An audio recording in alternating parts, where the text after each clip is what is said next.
I think our favorite thing about Grace is just the people that make up this church. They've been such a blessing to us, and we've built some really strong relationships that's been very encouraging to us and challenging to us in our walk with the Lord. My favorite thing about Grace is Sunday morning. It's the highlight of the week. Come to worship God, fellowship, enjoy being with the other believers. My favorite thing about Grace, I think, is how everybody works together in a community. When there's something to be done or there's an event or something like that, there's so many folks that show up. It's really fun to see and grow up in that community. My favorite thing about Grace is probably, I'm a practical, what I see with my eyes kind of guy, so when I see the family of people that we are, my favorite thing is seeing the faces across the congregation when we worship on Sunday.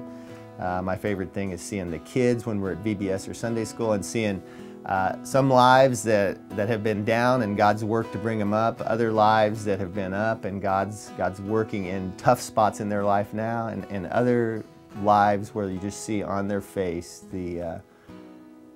really the sunshine of God's grace and the miracle of Him calling and changing hearts and bringing people into the brotherhood and the sisterhood of Christ. I've seen the growth of Grace from back in the days when it was like 75 people meeting at Deerfield School, through a couple of building phases, more and more folks coming to worship God and be blessed and ministered to, and it's just been tremendous growth, and it's been really exciting. One of the neat things about our church is that there are a lot of people that are coming here and really being fed by the teaching that's happening. But it does create a challenge in terms of congestion in the parking lot, and as well as inside the building here when it comes to classroom space and our worship space. So a chance to grow a little bit and have a little more elbow room to make others feel more welcome would be great. You know, when new visitors come, they feel this church is so big that it's not for me. They don't really want to invest in me because there's not really a place for me to sit.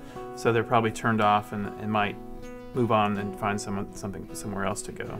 So if you teach a children's class or you attend a Sunday school class for adults, you're either sitting in the hall or in a very tight space with a whole bunch of other people that are in that tight space. So the number one, I think, primary need we're going to try to satisfy by building a larger facility is to get some more space for people that are trying to get in the doors.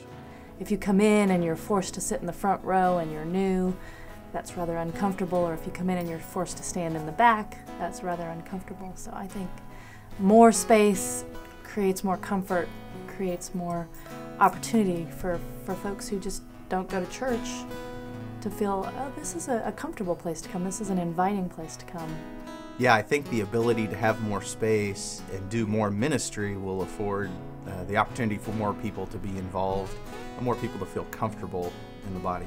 We've spent 2-3 years probably as elders trying to discern what God's call is. Do we build? We're out of space. Our mortgage is low. It's ahead of schedule.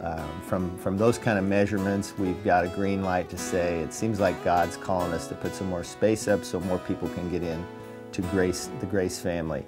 Commitment Sunday is important to our building project so we can get a good handle on the level of financial commitment that people have to the project, so we can plan for how to move ahead. Whether or not we can do that in large part is going to be measured on whether we can pay for it. And Commitment Sunday will be a measurement tool to say we want to build some more space. Do we have the money to go ahead and build that space?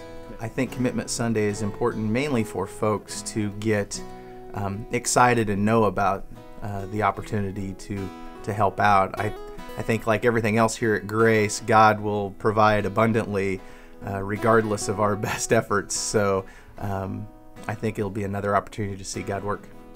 Where that hits you as a family or an individual is only going to be determined by you inquiring of God and what God's calling you to do. And there is no other measurement tool besides that. Jesus preached in a crowded home, and people that couldn't get in just made a hole in the ceiling and lowered folks down. So trusting in God through this whole thing is also important. He's going to work whether we have money to build or whether we don't. But the number one thing that I enjoy most are the faces and how God's worked and to see more faces with God working in their lives, that'd be a good thing.